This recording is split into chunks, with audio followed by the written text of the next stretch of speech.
மதுரை மாவட்டம் மேலூர் அருகே அமைய இருந்த டங்ஸ்டன் சுரங்கத்திற்கு பொங்கும் தமிழக முதல்வர் கடலூர் நிலக்கரி சுரங்கத்திற்கு பொங்காதது ஏன்?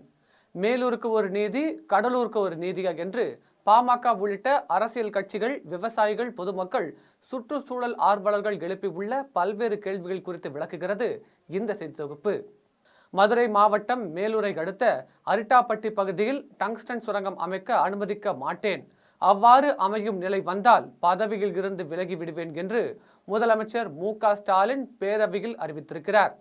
டங்ஸ்டன் சுரங்கத்திற்கு எதிராக போராடும் மக்களின் உணர்வுகளை மதித்து இத்தகைய நிலைப்பாட்டை முதலமைச்சர் எடுத்தது சரியானதுதான்.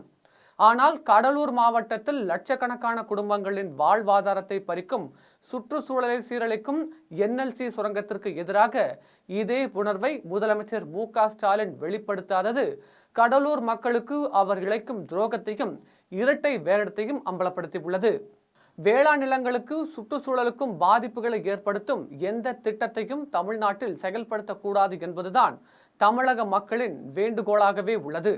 அதன் அடிப்படையில்தான் மதுரை மாவட்டம் அரிட்டாப்பட்டி பகுதியில் 2015 ஏக்கரில் டங்ஸ்டன் சுரங்கம் அமைக்க தூத்துக்குடி பகுதியை சீரழித்த வேதாந்தா குழுமத்தின் ஹிந்துஸ்தான் ஹிங் நிறுவனத்தின் மத்திய அரசு அனுமதி வழங்கியுள்ளது. இது குறித்து பாமக உள்ளிட்ட பல்வேறு அரசியல் கட்சிகள், சுற்றுச்சூழல் ஆர்வலர்கள் தொடர்ந்து எதிர்ப்பு தெரிவித்து வருகின்றனர்.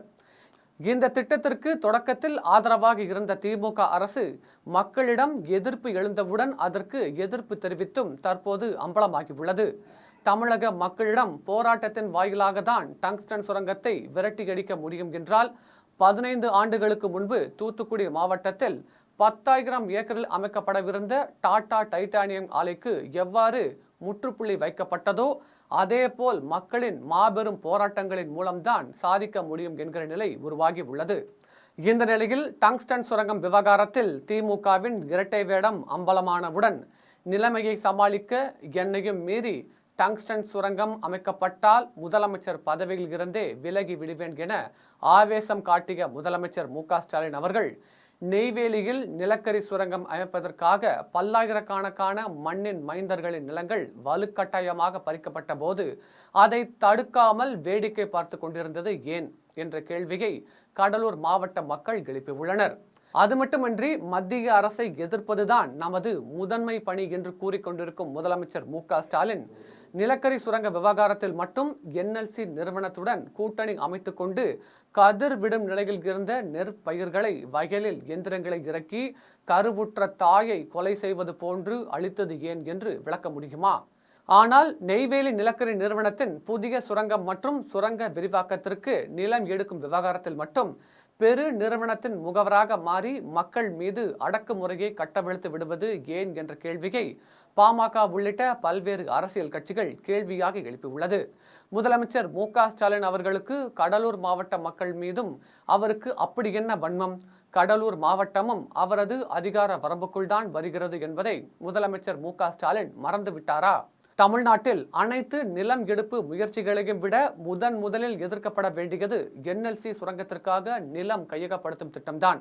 அங்குதான் ஆண்டுக்கு 10 லட்சம் ரூபாய் வரை வருமானம் கொடுக்கக்கூடிய, ஏக்கருக்கு 2 கோடி ரூபாய் விலை பெறக்கூடிய நிலங்கள் என்எல்சிக்காக அடிமாட்டு விலைக்கு பறிக்கப்படுகின்றன. அங்குதான் 60 ஆண்டுகளுக்கு முன் நிலம் கொடுத்தவர்களின் குடும்பங்களுக்கு இன்று வரை வேலை வழங்கப்படவில்லை. அங்குதான் நிலக்கரி சுரங்கத்தில் இருந்து வெளிவரும் ரசாயனங்களால் மாவட்டம் முழுவதும் உள்ள 30 லட்சம் மக்கள் பாதிக்கப்படுகின்றனர். அங்குள்ள நிலத்தடி நீரில்தான் அனுமதிக்கப்பட்ட அளவை விட 250 மடங்கு அதிக பாதரசம் கலந்திருக்கிறது. அந்த மாவட்டத்தில்தான் தாதுக்கள் வெட்டி எடுக்கப்படுவதால் முழுமையாக பாதிக்கப்பட்ட மாவட்டமாக தாது அறக்கட்டளை அறிவித்துள்ளது. அங்குதான் 8 அடியில் இருந்து நிலத்தடி நீர்மட்டம் 1000 அடிக்கு கீழே சென்றிருக்கிறது. அங்குள்ள மக்களுக்குத்தான் நிலக்கரி சுரங்கங்களால் உயிருக்கு ஆபத்தான நோய்கள் ஏற்படுகின்றன. இவ்வளவு மோசமான பாதிப்புகளை ஏற்படுத்தும் என்எல்சி நிறுவனத்தை தமிழ்நாட்டில் இருந்து வெளியேற்ற வேண்டும் என்ற கோரிக்கைக்கு ஆதரவளிக்க முதலமைச்சர் மு.க.ஸ்டாலின் அவர்கள் டெல்டாவுக்கும் மேலூருக்கும் ஆதரவாக வீராவேசம் காட்டுவதில் இருந்தே அவருடைய மாற்றான் தாய் மனப்பான்மையை புரிந்து கொள்ள முடியும். அனைவருக்குமான முதல்வர் என்பதையே அவர் மறந்துவிட்டார். அது மட்டுமின்றி மற்ற அனைத்து வகைகளிலும் கடலூர் உள்ளிட்ட வட மாவட்டங்களில் வாழும் மக்களை அவர் சமமாக நடத்தவில்லை. சென்னை மாநகரமும் தூத்துக்குடி, நெல்லை, தென்காசி ஆகிய தென் மாவட்டங்களும் கடந்த ஆண்டு கடுமையான மழையால் பாதிக்கப்பட்ட போது அங்குள்ள மக்களுக்கு 6000 ரூபாய் வீதம் நிவாரண நிதி வழங்கிய தமிழக அரசு இப்போது கடந்த ஆண்டை விட இந்த ஆண்டு கடுமையான கனமழையால் சாத்தனூர் அணையை முன் அறிவிப்பின்றி திறந்து விட்டதால் ஏற்பட்ட வெள்ளம் ஆகிய இரு வகையான பாதிப்புகளை எதிர்கொள்ள பாவப்பட்ட கடலூர், விழுப்புரம், கள்ளக்குறிச்சி மாவட்ட மக்களுக்கு 2000 ரூபாய் மட்டுமே நிவாரண நிதி வழங்கி இருப்பது என்ன அநீதி? ஒரு மாநிலத்தின் முதலமைச்சர் அனைத்து மக்களுக்கும் பொதுவானவராக இருக்க வேண்டும். ஆனால் நானும் டெல்டாக்காரன்தான், மேலூருக்கு சிக்கல் என்றால் பதவி விலகுவேன் என்று முழங்கும் முதலமைச்சர் வட மாவட்டங்கள் என்றால் மட்டுமே வன்மத்துடன் நடந்து கொள்வது சரியல்ல. அனைவரையும் ஒன்றாய் பார்க்கும் மனநிலையை முதலமைச்சர் மு.க.ஸ்டாலின் அவர்கள் வளர்த்து கொள்ள வேண்டும். அரிட்டாப்பட்டியை அளிக்கும் டங்ஸ்டன் சுரங்கமாக இருந்தாலும், கடலூர் மாவட்ட சீரழித்து வரும் NLC நிறுவனமாக இருந்தாலும் தமிழ்நாட்டில் இருந்து விரட்டி அடிக்க வேண்டும். NLCக்காக கையகப்படுத்தப்பட்ட நிலங்கள் முழுவதையும் மீண்டும் உழவர்களுக்கே வழங்க வேண்டும். தமிழக அரசு நடவடிக்கை எடுக்குமா என்பதை பொறுத்திருந்து பார்ப்போம்.